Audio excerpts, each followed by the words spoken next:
Bom dia pessoal, meu nome é Alexandre, para quem não me conhece, eu fiz um canal e tenho uma fanpage para falar sobre gestão pública, serviço público, melhoria da qualidade de serviço público, né?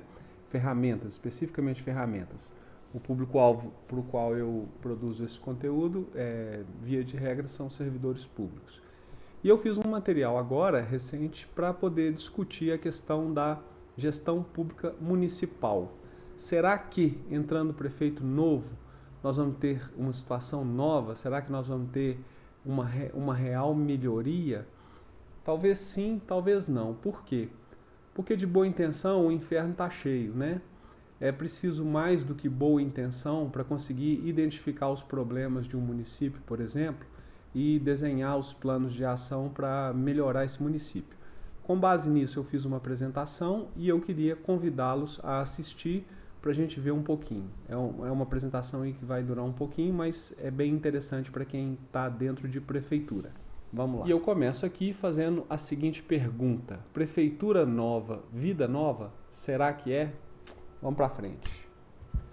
Então, muitos prefeitos, né, ainda mais agora, eles se elegem com muito boas intenções, conforme a gente estava falando, né, com vontade de melhorar o seu município, mas muitas vezes eles vão entrar sem saber quais são os problemas reais do município e às vezes vão levar um tempo para descobrir e muitos não vão descobrir de fato os problemas principais do município porque não vão utilizar técnica adequada e correta para poder fazer diagnóstico. Sem técnica adequada e correta, o seu diagnóstico vai ficar falho, cheio de problemas, cheio de furo e, enfim, você vai conduzir as ações de maneira equivocada também. Então, todo mundo que trabalha dentro de prefeitura sabe que muitas vezes o município ele é um campo minado na gestão pública, né? Porque é um lugar que recebe pouco recurso, muitas vezes as pessoas trabalham em condições ruins, faltando equipamento, faltando uma série de coisas, coisa que já não vai acontecer tanto se a gente for para o âmbito do governo federal. Essa é uma particularidade dos municípios, e por isso que eu acho que os municípios precisam de mais atenção do que outras esferas governamentais que têm mais recursos, têm mais condição e mais gente técnica. O processo de gestão, né, ele deve ser... Então, o processo de gestão pública todo ele tem que ser feito com base na elaboração de indicadores. Não é possível se controlar absolutamente nada complexo sem a utilização de indicadores. Então, o tempo todo nós vamos falar de indicadores, nós vamos falar da importância dos indicadores, da importância de mensurar bem os indicadores para poder auxiliar na tomada de decisão.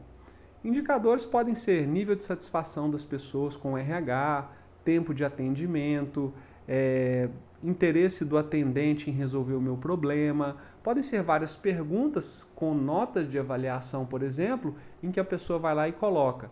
Pode ser também fruto de estatística interna do sistema, data de chegada de um pedido e data de saída, por exemplo. Esse intervalo em dias ou em horas pode ser um indicador. Quer dizer, o indicador é qualquer dado numérico que me possibilita saber de uma determinada realidade.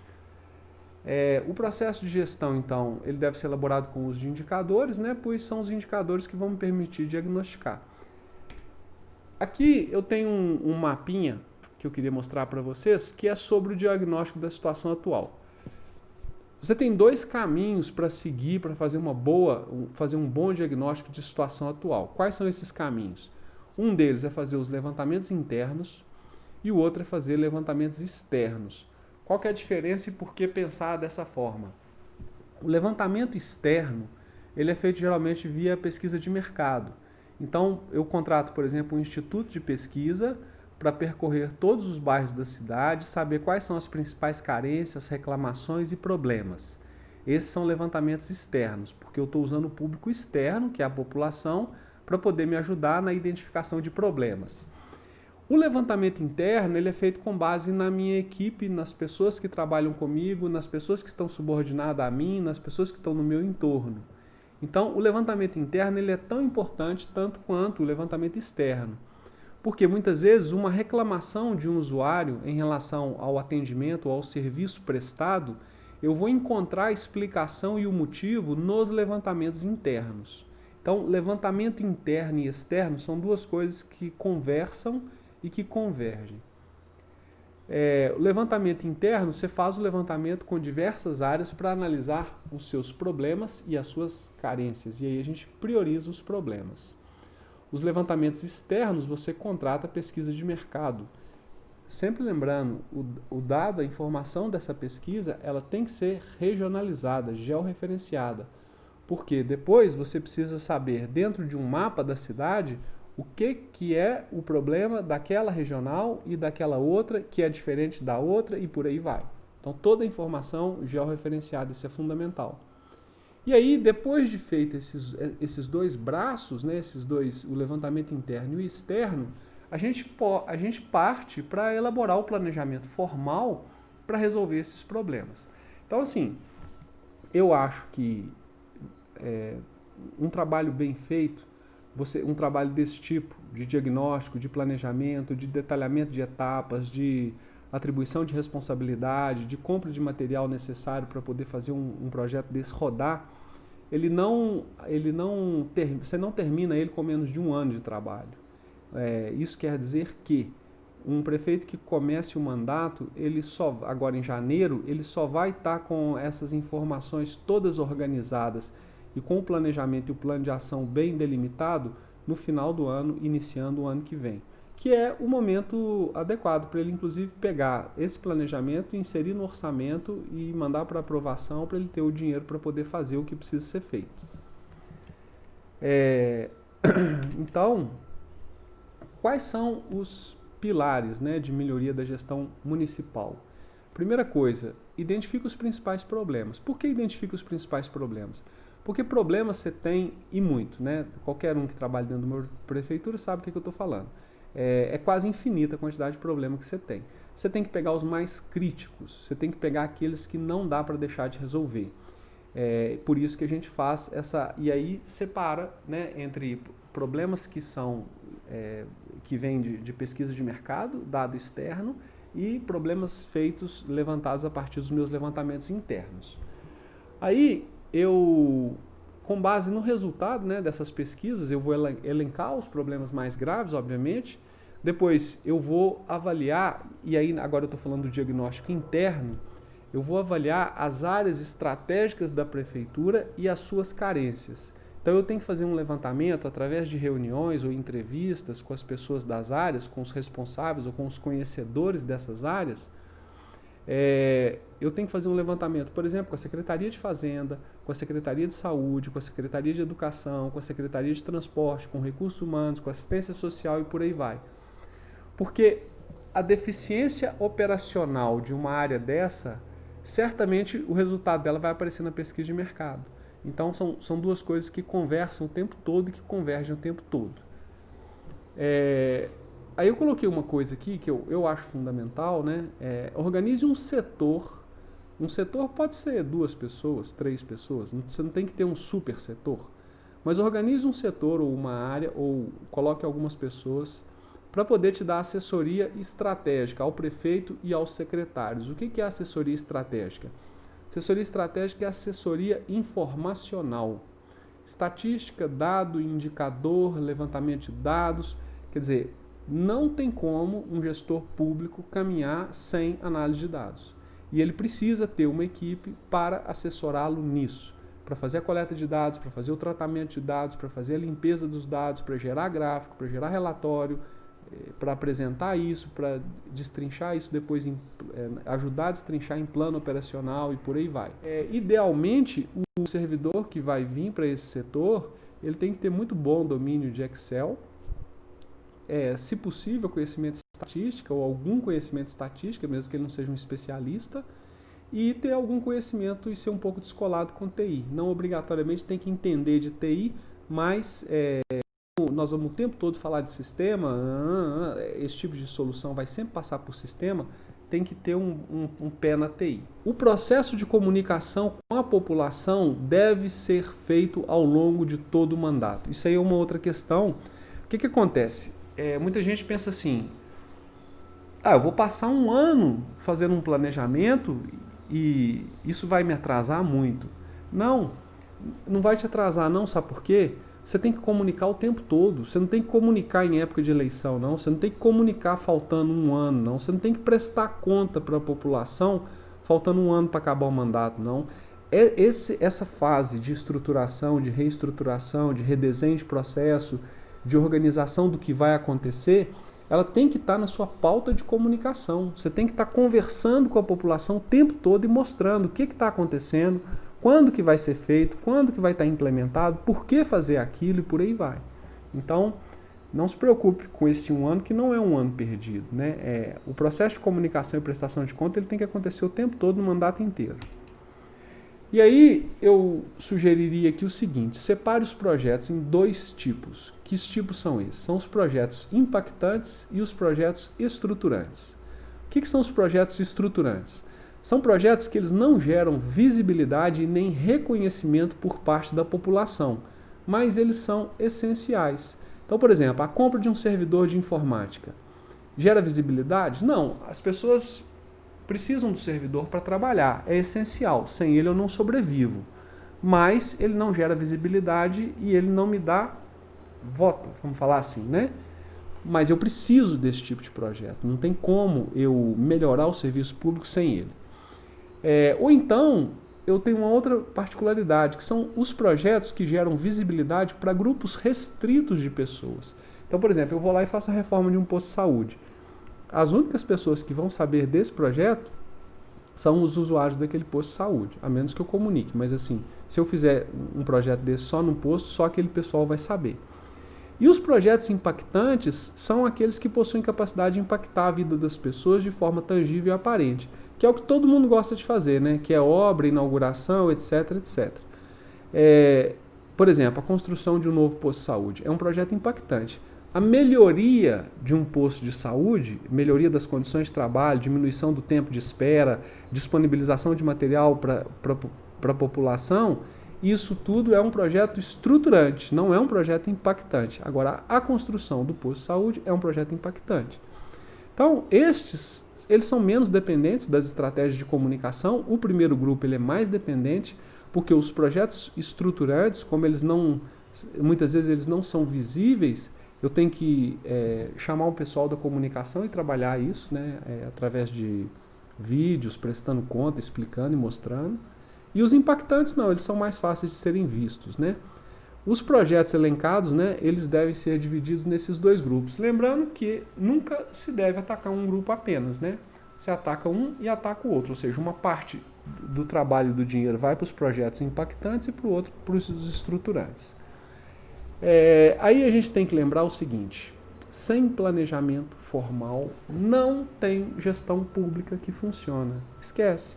Se você não tiver uma área com gente que domina minimamente, não precisa ser foda, mas assim, que domina minimamente gestão de projeto, que te ajuda a planilhar os projetos, colocar eles em planilha com data, ação, quem vai fazer o quê, com orçamento por projeto, você não vai conseguir vencer. Você não vai conseguir fazer a gestão pública, o serviço público, o lugar que você trabalha, funcionar. Trabalhar com gestão por projeto e trabalhar com ferramentas de controle e acompanhamento é condição de sobrevivência. Então faça sempre o planejamento formal e utilize bastante ferramentas de controle. Sem controle você não define nada e não faz nada. A TI ela deve estar envolvida diretamente em todas as etapas, isso é fundamental. E dentro da equipe tenha, se possível, engenheiros. Por quê? É uma mão de obra extremamente analítica e que vai te ajudar muito a pensar estrategicamente, analiticamente, principalmente com base em números e dados. Ok? E aí eu queria agora falar rápido de uma outra coisa. Tem um estudo do CLP, que é o Centro de Liderança Pública, que ele gerou um ranking agora. Antigamente existia um ranking chamado Competitividade dos Estados, que ele elencava os melhores estados do Brasil, os mais competitivos. Agora eles estenderam esse ranking para a competitividade dos municípios, ou seja, as cidades que são mais competitivas comparativamente uma com a outra. E aí, para isso eles geraram indicadores, são 55 indicadores, para avaliar o sucesso da gestão pública. Então, o que eu estou sugerindo aqui? O que eu estou dizendo que talvez seja bom como estratégia de governo? De um lado de cá, você tem os levantamentos que foram feitos, que são aqueles levantamentos lá de pesquisa de mercado e tal, com as áreas e tudo mais. Do lado de cá, eu tenho esses indicadores que já são organizados e reconhecidos, inclusive internacionalmente. Isso não é um assunto que o CLP inventou nem nada, isso vem de literatura internacional. Eu devo juntar isso aqui e analisar. Por exemplo, do lado de cá eu tenho 55 indicadores. Isso quer dizer que talvez eu não vá conseguir trabalhar com todos. Eu vou ter que selecionar alguns grupos de indicadores para eu trabalhar. Mas essa informação junto com essa vai me dar o rumo que eu devo seguir para melhorar efetivamente a gestão pública municipal e torná-la um pouco mais estratégica. Então, aqui eu já tinha falado, né? Então, o conceito, né, de competitividade municipal, a que ele está ligado? Ele diz respeito à capacidade de planejamento, articulação e execução por parte do poder público para fazer promoção do bem-estar social, atendimento às necessidades da população e geração de um ambiente de negócios favoráveis. Basicamente são esses 3 itens que são mensurados para poder considerar um município mais ou menos competitivo. Aí esse estudo, ele envolveu, na verdade, as cidades maiores do Brasil, as cidades acima de 80 mil habitantes, não foi feito com todo mundo, e ele mediu 3 coisas. Ele mediu 3 dimensões, mediu 12 pilares e gerou 55 indicadores. Aqui eu tenho a estrutura dele. Aqui, ó, eu tenho a dimensão, o pilar e o indicador. Então, a dimensão são 3 dimensões: instituições, sociedade e economia. Dentro de instituições, o que eu tenho? Sustentabilidade fiscal com 4 indicadores, funcionamento da máquina pública com 5 indicadores. Aí eu tenho aqui sociedade com acesso à saúde com 3 indicadores, qualidade da saúde com 3, acesso à educação com 6, qualidade da educação com 4, segurança com 5, saneamento e meio ambiente com 6 indicadores. Em economia, eu tenho inserção econômica com 3 indicadores medindo, inovação e dinamismo econômico, 8 indicadores, capital humano, 3 e telecomunicações, 5. No próximo slide, nós vamos abrir indicador por indicador para poder dar uma olhada. Junto com esse vídeo, eu vou disponibilizar também um link para quem quiser fazer download desse relatório e dessa apresentação aqui. Então, se vocês quiserem ver o documento original produzido pelo CLP, eu vou colocar embaixo dessa postagem. Então, primeiro, sustentabilidade fiscal. O que se mede para poder avaliar se existe sustentabilidade fiscal ou não? Primeiro, dependência fiscal do governo federal e estadual, taxa de investimento, despesa com pessoal e endividamento público. Depois, funcionamento da máquina pública. O que se mede para poder avaliar se o funcionamento da máquina pública está adequado ou não? Custo da função administrativa, custo da função legislativa, tempo para abertura de empresas no município, qualificação técnica do servidor e transparência municipal. Depois eu tenho no eixo sociedade, acesso à saúde, qualidade da saúde, acesso à educação, qualidade da educação. Dentro de acesso à saúde eu tenho cobertura de atenção básica, cobertura vacinal e atendimento pré-natal. Em qualidade da saúde eu tenho uma mortalidade materna, mortalidade na infância e mortalidade por causas evitáveis. No acesso à educação, taxa de atendimento, taxa líquida de matrícula para o ensino fundamental, taxa líquida de matrícula para o ensino médio, alunos por tempo integral na educação infantil, fundamental e no ensino médio. Qual é a fórmula para se chegar nesse indicador? No material que eu vou disponibilizar tem. Então, depois, se vocês quiserem entender, por exemplo, como é que calcula taxa líquida de matrícula, eu vou disponibilizar a planilha original que eles usaram para fazer esse estudo, e lá dentro da planilha original tem uma planilha com a explicação de como que o indicador foi gerado. Qualidade da educação IDEB do ensino fundamental, nos anos iniciais, nos anos finais, no ensino médio e a nota do Enem. E aí, segurança, mortes violentas intencionais, mortes por causas indeterminadas, mortes de jovem por razão de segurança, mortalidade nos transportes e morbidade nos transportes. E saneamento e meio ambiente eu tenho cobertura e abastecimento de água, perda no abastecimento de água, cobertura de esgoto, cobertura e tratamento, não, cobertura da coleta, cobertura do tratamento, cobertura da coleta de resíduos e destinação do lixo. Eu não vou ler todos aqui, porque senão vai ficar muito longo, com esses indicadores aqui, capital humano com esses indicadores e telecomunicações com esses indicadores. Então, o que isso está me dizendo? Está me dizendo o seguinte, eu preciso medir as ações prioritárias que eu vou seguir. Esses indicadores, eles poderiam ser um norte para te dizer o seguinte, como transformar o seu município num município competitivo. Qual o caminho que você tem que trilhar? O resultado, a resposta para essa pergunta é, quanto melhor você estiver naqueles 55 indicadores, maior vai ser a sua taxa de competitividade municipal.